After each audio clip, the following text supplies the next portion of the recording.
In the small town of Ravenswood, there was an old, decrepit house that had stood vacant for years. The locals called it the House of Whispers, and anyone who passed by would quicken their steps, avoiding the eerie structure that seemed to watch them with its dark, empty windows. The house had a sinister reputation, and stories of strange occurrences circulated among the townsfolk. But it wasn't until the Henderson family moved in that the true horror of the house was revealed. The Hendersons were a family of 4, John, his wife Mary, and their 2 children, Emily and Daniel. They had just relocated from the city, looking for a quieter life. The house was cheap, almost suspiciously so, but they were charmed by its old-world character and spacious rooms.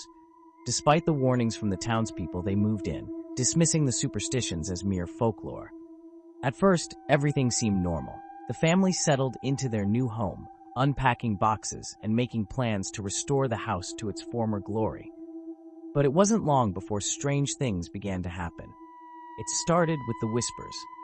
Late at night, when the house was silent, Mary would hear faint murmurs coming from the walls. At first, she thought it was just the wind or the old pipes creaking, but the whispers grew more distinct, more insistent. They seemed to be coming from within the walls themselves, as if the house was alive, breathing, and speaking in a language she couldn't understand. John dismissed her concerns, chalking it up to the stress of the move and the age of the house. But then the children started hearing the whispers too. Emily, the youngest, claimed that the walls were talking to her, telling her secrets in a soft, raspy voice. Daniel, her older brother, teased her at first, but soon he too began to hear the strange noises at night, whispers that seemed to call his name. One evening, as the family gathered for dinner, a loud thump echoed through the house.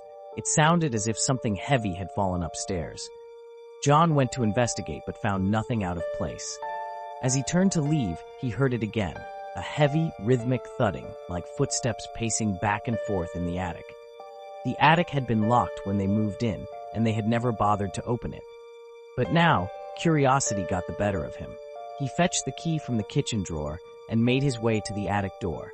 As he unlocked it, a cold draft swept down the stairs, sending a shiver through him. The door creaked open, revealing a dusty, cobweb-filled space that had clearly been untouched for years. At first glance, the attic was empty, but as John's eyes adjusted to the dim light, he noticed something strange. In the far corner, partially covered by an old sheet, was a large mirror. The glass was cracked, and the frame was intricately carved with symbols that John didn't recognize. He felt an overwhelming sense of unease as he approached the mirror, his reflection distorted by the cracks. As he stood before it, the air around him grew colder, and he felt as though he were being watched. His breath misted in the chilly air, and he could see his reflection staring back at him, only it wasn't quite right. The figure in the mirror was him, but there was something off about its eyes, something dark and malevolent. Suddenly, the mirror's surface rippled, like water disturbed by a stone, and the reflection began to change. The image of John faded, replaced by a shadowy figure with hollow eyes and a twisted smile. The figure pressed its hands against the glass, as if trying to break free, and John stumbled back, horrified. He slammed the attic door shut and rushed downstairs, his heart pounding. He tried to explain what he had seen to Mary, but the words wouldn't come out right. She could see the fear in his eyes, though, and knew something was terribly wrong. That night, the whispers grew louder, more insistent, and now they seemed to be coming from all around them.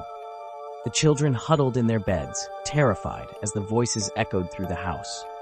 John and Mary stayed awake, listening to the unsettling sounds, too afraid to sleep.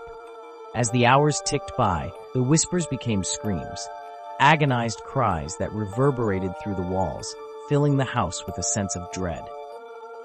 The lights flickered, and shadows danced across the walls, twisting and contorting into grotesque shapes. The air grew thick with the stench of decay, and the temperature dropped until their breath came out in white puffs. Suddenly, there was a loud crash from the attic, followed by a series of heavy footsteps descending the stairs. The door to the attic burst open, and a cold wind swept through the house, extinguishing the lights. In the darkness, they could hear the sound of something moving, something heavy and slow, dragging itself closer and closer. John grabbed a flashlight and shone it towards the attic stairs. The beam of light cut through the darkness, revealing the figure from the mirror standing at the top of the stairs. Its hollow eyes stared back at them, and its twisted smile widened as it began to descend. The family ran, but the house seemed to conspire against them. Doors slammed shut, trapping them inside, and the walls seemed to close in, narrowing the corridors and leading them back towards the attic. The whispers were now deafening, a cacophony of voices screaming in their ears, driving them to the brink of madness. In a desperate attempt to escape, John grabbed a chair and smashed it against a window. But the glass didn't break. It was as if the house itself was keeping them prisoner. The figure from the attic was now on the ground floor, its footsteps echoing through the halls as it slowly, methodically made its way towards them. In a final, desperate bid to protect his family, John led them to the basement, hoping to find a way out through a hidden passage or an old storm door. But as they descended the stairs, they realized too late that they had walked into a trap.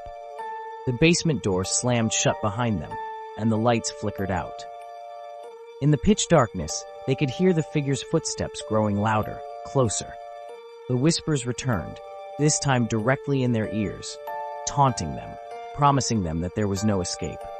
And then, the figure appeared at the top of the stairs, its twisted smile the last thing they saw before the basement was plunged into total darkness. The next day, the Henderson family was gone. The house stood silent, its secrets buried within its walls. The townsfolk knew better than to investigate.